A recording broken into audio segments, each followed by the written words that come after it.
السلام علیکم ورحمۃ اللہ وبرکاتہ۔ دوستوں، آج کی اس ویڈیو میں ہم جس بیان کو دیکھنے جا رہے ہیں وہ کوئی عام بیان نہیں ہے، بلکہ ایک ایسا موضوع ہے جو ہم سب کی آخرت اور ہماری زندگی سے جڑا ہوا ہے۔ دوستوں، آج ہم دیکھنے والے ہیں سید امین القادری صاحب کا ایک بہت ہی جھنجھوڑ دینے والا بیان، جس کا عنوان ہے نماز نہ پڑھنے والوں کا انجام۔ دوستوں، ہمیں سے بہت سے لوگ نماز چھوڑتے ہیں، یعنی نماز کی اہمیت کو جانتے ہوئے بھی سستی کر جاتے ہیں، لیکن کیا ہم نے کبھی سوچا ہے کہ قیامت کے دن یا قبر میں نماز نہ پڑھنے والوں کے ساتھ کیا معاملہ ہوگا؟ آئیے مل کر یہ بیان سنتے ہیں اور دیکھتے ہیں کہ اس میں ہمارے لیے کیا بڑا سبق ہے۔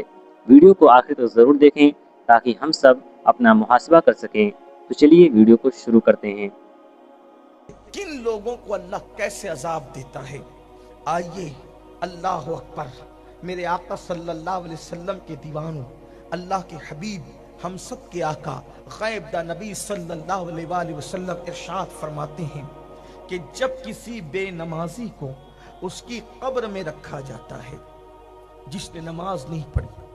آج یہ بات عام ہے، جب نماز کا ذکر ہوتا ہے لوگ سوچتے ہیں یہ تو مولوی صاحب کی بات ہے کہ وہ تو نماز کا ذکر کریں گے، مگر ایک بات یاد رکھیں، نماز چھوڑ کر کوئی سچا مسلمان ہو ہی نہیں سکتا۔ مسلمان بننے کے لیے نماز ضروری ہے۔ حضور اکرم صلی اللہ علیہ وآلہ وسلم کے صحابہ کہتے تھے کہ ہم نبی کے دور میں مسلمانوں کو نماز سے پہچانتے تھے کہ جو نماز پڑھتا ہے وہ مسلمان ہے، جو نماز نہیں پڑھتا وہ مسلمان نہیں ہے۔ یہ بات ہے۔ بڑے پیر کی 11ویں کرنے والوں، ہم کہتے ہیں غوث پاک کی 11ویں ہم کرتے ہیں، کبھی سوچا اگر نماز نہیں پڑھتے تو غوث پاک اس کو قبول بھی کرتے ہیں کہ نہیں کرتے؟ میں نے غوث پاک کے ملفوظات میں یہ بات پڑھی، پتہ نہیں لکھنے والے نے کہاں تک انصاف کیا، لیکن یہ بات موجود ہے، دھیان سے سننا۔ غوث پاک بے نمازی سے کتنی نفرت کرتے ہیں۔ غوث پاک کے دل میں بے نمازیوں سے محبت نہیں ہے، بلکہ نفرت کتنی ہے۔ غوث پاک بے نمازیوں کو کتنا برا جانتے ہیں۔ سرکار غوث العظم دستگیر پیران پیر کا فرمان ہے، فرماتے ہیں اگر تم رستہ چل رہے ہو، رستے سے آ رہے ہو اور تمہارے پاس راستے میں ایک کتا گندگی میں بھرا ہوا آ رہا ہے اور ایک بے نمازی آ رہا ہے، اب تمہیں دونوں کے بیچ سے گزرنا ہے، اب آپ کو یا تو کتے کی طرف ہٹنا پڑے یا تو بے نمازی کی طرف ہٹنا پڑے، تو تم ہٹو گے کدھر؟ وہ فرماتے ہیں جو گندگی میں بھرا ہوا کتا ہے اس کی طرف ہٹ جانا، مگر بے نمازی کی طرف مت ہٹنا، اس لیے کہ کتے کی جو نجاست ہے اگر وہ تمہارے جسم پہ لگ گئی تو اس کو آپ تھوڑے سے پانی سے دھل کر پاک ہو جاؤ گے، لیکن بے نمازی کی نحوست اگر تم پر پڑ گئی تو اس کو دنیا کے کوئی سمندر کا پانی دھو نہیں سکے گا۔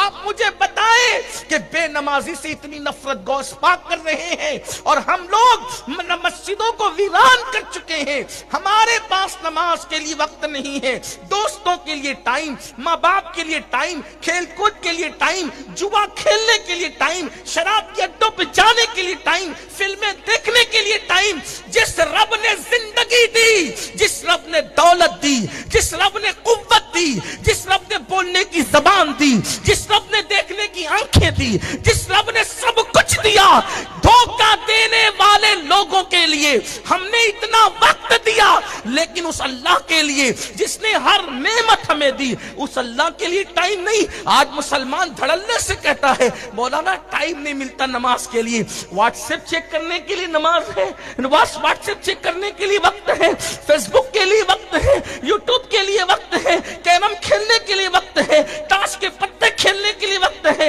ادھر ادھر بیٹھ کر کسی کی غیبت کرنے کے لیے وقت ہے، اللہ کی نماز کے لیے وقت نہیں ہے، اللہ کی عبادت کے لیے وقت نہیں ہے۔ سوچو اس غلام کا حشر کیا ہوگا جو اپنے آقا کی بارگاہ میں حاضر ہونے کے لیے وقت نہیں دیتا۔ جس رب نے سب کچھ دیا اس رب کے لیے ٹائم نہیں اپنے پاس، انجام کیا ہوگا؟ انجام کیا ہوگا؟ سنو، اللہ کرے کسی کے دل میں بات اترے، اپنے حال پہ رحم کر لو، اس سے پہلے کہ ہماری نماز جنازہ پڑھی جائے نمازی بن جاؤ، اس سے پہلے کہ موت کا فرشتہ آ کر